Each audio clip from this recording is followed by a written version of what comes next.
حالانکہ روزہ بھی تھا، دے دیا. اگلے دن پھر روزہ رکھ لیا. پھر کوئی یتیم آ گیا، مسکین آؤں یا یتیم آؤں، یتیم آ گیا، اہل بیت کچھ ہے کھانے کو مجھے دے دیں. اچھا لوگوں کو بھی یہ پتا تھا کہ یار اہل بیت کی بارگاہ سے نہ نہیں ہونی، یہ وہ در ہے جہاں سے نہ نہیں ہو سکتی، کیونکہ میرے آقا علیہ الصلوۃ والسلام نہ نہیں کرتے تو یہ خون رسول ہے، تو خون رسول میں نہ نہیں ہے. ہم دیکھتے ہیں نا واقعات پڑھتے ہیں کہ امام زین العابدین کے پاس، اندازہ کریں ان کے بڑوں کا قاتل آ گیا، انہوں نے اس کو بھی پانی پلا دیا. کہا حضور آپ کو پتہ نہیں چلا؟ فرمایا مجھے تو پہلے ہی پتا تھا، وہ تیرا عمل تھا، یہ ہمارے بڑوں کا عمل ہے. وہ تیرا عمل ہے نا، یہ ہمارے بڑوں نے ہمیں سکھایا کہ لوگوں کے ساتھ حسن سلوک سے کیسے پیش آنا. وہ تیرے بڑے تھے، انہوں نے تجھے لالچ سکھائی. تو بہرحال آپ نے دوسرے دن پھر تیسرے دن پھر ایسے کوئی اسیر آ گیا، اس کو دے دیا آپ نے کھانے پینے کے سارا جو معاملات تھے. اور یہ ادا اللہ تعالیٰ کو اتنی زیادہ پسند آ گئی کہ اللہ نے اس کا ذکر بھی قرآن میں کر دیا. اب تا قیامت جتنے لوگ قرآن پڑھیں گے، جب تک قرآن رہے گا ان کی اداؤں کا ذکر ہوتا چلا جائے گا. کس کی؟ سیدہ پاک کی، مولا علی پاک کی اداؤں کا ذکر قرآن کرتا چلا جائے گا کہ کھانا کھلانا اللہ تعالیٰ کو کتنا پسند ہے. اور یہ امت کے لیے بیان فرما دیا. جو لنگر ہوتا ہے، اکثر لوگ کہتے ہیں تم لنگر کیوں بانٹ دے ہو؟ تو بھائی ہم اس لیے بانٹتے ہیں کہ اللہ کو بڑا پسند ہے، میرے آقا کو بڑا پسند ہے، سیدہ پاک کو بڑا پسند ہے، مولا علی پاک کو بڑا پسند ہے. اندازہ کریں، ہمدردی کا عالم دیکھیں. ابھی تربیت ہے نا ہمارے لیے. اگر میں اسی طرح واقعات بیان کرتا چلو، میرے سامنے کتابیں پڑھی ہیں، بھری ہوئی ہیں ماشاءاللہ اس موضوع پر سیدہ پاک کے حوالے سے. اندازہ کریں کہ ایک شخص آ گیا، مسلمان ہو گیا. حضور نے فرمایا تمہارے پاس کچھ ہے مال و دولت؟ حضور میں اپنے قبیلے میں سب سے غریب ہوں. فرمایا اچھا. صحابہ سے کہا یار کچھ اس کی مدد کرو، اس کی ہیلپ کرو، مدد کرو اس کی. کسی نے اپنا اونٹ دے دیا. مولا علی پاک نے اپنا امامہ شریف عطا فرمایا کہ اس بھی سر پہ کپڑا ہونا چاہیے، کوئی ٹوپی سر پہ کپڑا ڈھانپا ہونا چاہیے. کھانے کی بات آئی، سلیمان فارسی رضی اللہ عنہ کو حکم ہوا کہ بھئی جائیں سے کھانے کا انتظام کرے. گئے 2-3 گھروں میں نہیں کھانے کو ملا. سیدہ پاک کی بارگاہ میں چلے گئے تو انہوں نے عرض کیا کہ میں نے خود بچوں کو 2 دن سے کچھ نہیں کھلایا، کچھ پڑا نہیں ہوا. اچھا یہ ان کا قدرتی بھوک نہیں تھی، یہ ان کی اختیاری بھوک تھی. اختیاری کیا ہوتی ہے کہ جو آیا بانٹ دیا اور خود بھوکا رہنا پسند کر لیا. یہ بھوکا رہنا انہوں نے پسند کیا اپنی مرضی سے، ورنہ کسی کی مجال دی کہ جن کے غلام ناد علی پڑھیں وہ موکلات و جنات کیا کچھ لے کر آ جائیں.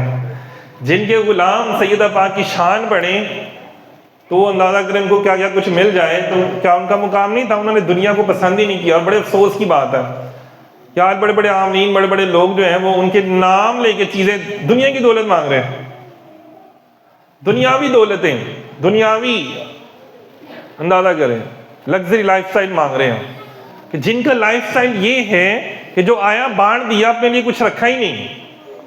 اور ان کے ناموں کے وظیفے بنا کے لوگ کیا مانگ رہے ہیں؟ Luxury life style. اندازہ کریں.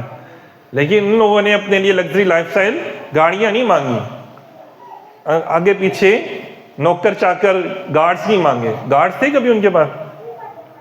آپ میں سے کسی نے کبھی پڑھا کہ مولا علی کہیں جاتے تھے تو گارڈ جاتے تھے ساتھ؟ میں نے تو نہیں پڑھا. کاش کہ آج کے پیر بھی پڑھ لیں، آج کے ہمارے پیران نظام بھی اور علماء بھی پڑھ لیں، جو ماشاءاللہ سے گارڈز کی لمبی قطاریں لے کے پھرتے ہیں، کہ جن کے نام لے کے، باب العلم کا نام لے کے آپ پیسے کما رہے ہیں، جن کا باب العلم کی نادی علی پڑھ کے آپ پیسہ دولتیں کما رہے ہیں. ان کا لائف سٹائل کیا ہے بھائی؟ یہ بھی تو دیکھ لو. کبھی ان کا لائف سٹائل نہیں اپنانا. اپنائیں گے تو پھر ان کے سچے غلام بنیں گے نا. غوث اعظم جیسے، خواجہ غریب نواز جیسے، داتا حضور جیسے. اندازہ کریں. تو وہ آپ کی بارگاہ میں لے گیا. آپ نے فرمایا اچھا نہیں تھا کچھ معاملہ، کچھ چادر تھی بڑی پیاری سی. کہا جاؤ جا کے فلاں یہودی ہے اس کو دے آؤ جا کے، اور جب ملے تو وہ کھانے پینے کے لیے اس کے بدلے میں اس کو دے دینا. چلے گئے کھانے پینے کے لیے، اس سے کچھ کہا، یہ سارا واقعہ پیش کیا. تو بڑا حیران ہوا کہ یار اس طرح کی ہمدردی، اس طرح کی خیرات یہ صرف اللہ کا نبی کر سکتا ہے، یا اس کی آل کر سکتی ہے. سچا نبی اس کی آل کر سکتی ہے اور کوئی نہیں کر سکتا. لوگ کی کہتے پہلے ہم تو اپنا پیٹ بھرے نا، تینوں بعد چو باہر آنے بعد چو گھر والے پہلو. تو نبی کے گھر والے کیا کہہ رہے ہیں؟ باہر والے پہلے. اپنا پیٹ بھرے نہ بھرے، باہر یا چلو کسی کا پیٹ بھر دے. اندازہ کریں. اور وہ یہ بات دیکھ کر مسلمان ہو گیا, یار سلیمان فارسی آپ مجھے ان کا کلمہ پڑھائیں. دینا دلانا تو بعد میں, پہلے کلمہ. تو کلمہ پڑھ کر مسلمان ہو گیا. اب دیکھیں اللہ نے بھی کیا بات ہے کہ سیدہ پاک کی بارگاہ میں اگر وہ لنگر جا رہا ہے اور ان کی چادر کی برکت لوگ مسلمان ہو رہے ہیں. پکا یہودی مسلمان ہو رہا ہے کہ ان کی سیدہ پاک کی چادر کی برکت سے. اندازہ کریں, بھی صرف چادر مبارک گئی ہے اب تو برکت دیکھیں کہ مسلمان ہو رہا ہے. ہمارے بڑوں نے ہماری تربیت ایسے کی ہے نا کہ بندے دا پتر بنو. تبلیغوں سے وہ کام نہیں ہو رہے ہوتے. جب انسان کے بچے بن جاؤ گے نا, عمل اچھے کرو گے, لوگ تمہارے پاس آئیں گے, لوگ تمہارا عمل سن کے مسلمان ہوں. رسول اللہ صلی اللہ علیہ وسلم جب کسی کو تبلیغ دین کے لیے بھیجتے تھے نا, فرمایا قرآن پر عمل کر کے دکھانا. اور ایسے ہی ہوتا تھا, صحابہ کرام عمل کر کے دکھاتے تھے, لوگ جوگ در جوگ قبیلے قافلے مسلمان ہونا شروع ہو جاتے تھے. یار اس دین میں اتنی محبت ہے, اتنا پیار ہے, اتنا احسار, اتنی قربانی ہے. قربانی دی نا, کتنی بڑی بات ہے. اور پھر وہ لے کر آئے, ہم نے کہا کہ جاؤ حضور کی بارگاہ میں پیش کرو آپ یہ جو کھانا ہے. تو حضور انہوں نے فرمایا کہ سیدہ آپ بھی اپنے لیے رکھ لیں. تو انہوں نے کہا جب ہم اللہ کی راہ میں دے دیتے ہیں نا تو پھر واپس نہیں لیتے. بس دے دیا اللہ کی راہ میں تو دے دیا, بانٹ دیا تو بانٹ دیا, اپنے پاس کچھ نہیں رکھنا.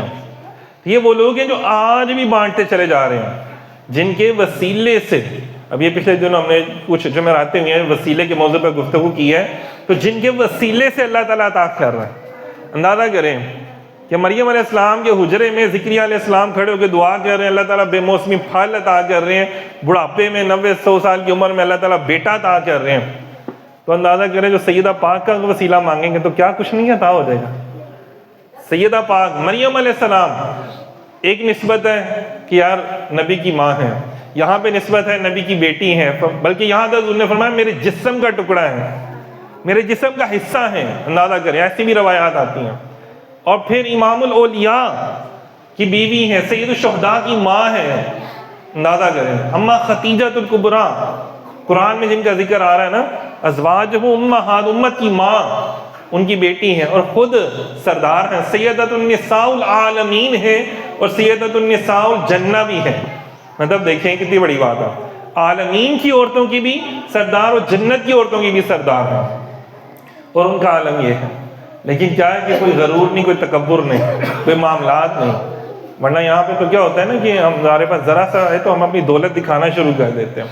امام الانبیاء کی بیٹی ہو گئی, کوئی چکر ہی کوئی نہیں ہے, دولت انبار کو دکھانے کے کوئی معاملات ہی نہیں ہے نا. تو دیکھیں کتنی پیاری پیاری باتیں یہاں پر. کریم الطرفین, آپ کا ایک لقب ہے, باپ اور ماں دونوں کی نسبت سے عالی مرتبہ.